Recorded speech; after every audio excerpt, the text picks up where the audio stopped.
سلام، احمد نوری هستم. میخوام در مورد کاربرد NLP در بازاریابی برای شما صحبت بکنم. هزاره سوم میلادی همه چیز رو طوری در واقع دست به دست هم داده و تغییر داده که شما برای تبلیغات و بازاریابی نیاز به این دارید که از سیستم ناخودآگاه یک فرد هم آگاهی کامل داشته باشید. در آموزه‌های NLP روش‌هایی وجود داره که شما میتونید مخاطب شناسی بسیار قوی رو داشته باشید و ورود به دنیای مخاطب رو عالی‌تر هموار بکنید. در آموزه‌های NLP به این مسئله پرداخته شده که تو اگر میخوای دستاوردهای جالبی از بازاریابی و فروش خودت داشته باشی، باید بتونی یک انسان قوی و قدرتمندی باشی که ابتدا موانع ذهنی خودت رو بتونی برطرف بکنی. وقتی که شما موانع ذهنی خودتون غلبه کردید، وقتی که شما به موانع ذهنی خودتون غلبه کردید، میتونید یک بازاریاب قدرتمندی باشید. یعنی شما میتونید با استفاده از بازاریابی هیپنوتیزمی که در واقع نوعی از دیالوگ‌های هیپنوتیزمی برخوردار هست و هرچند که نوع نگاه من و حتی NLP به قضیه هیپنوتیزم یک رویکرد درمانی نیست، یک رویکرد آموزشی هست، شما میتونید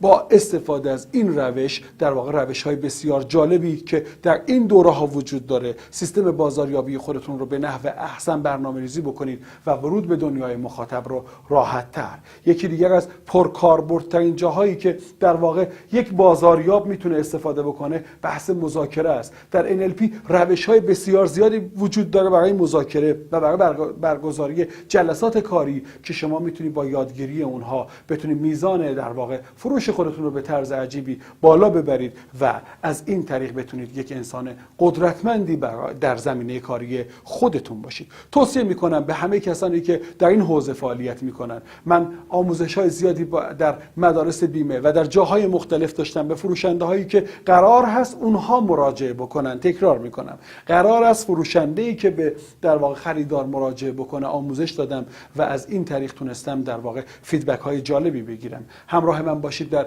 دوره NLP در بازاریابی و فروش تا بتونید در واقع به طرز عجیبی و به طرز شگفت انگیزی خودتون رو ابتدا قوی تر بکنید تا با برگزاری جلسات متعدد و با استفاده از تکنیک های قدرتمند NLP فروشتون رو هم بتونید افزایش بدید.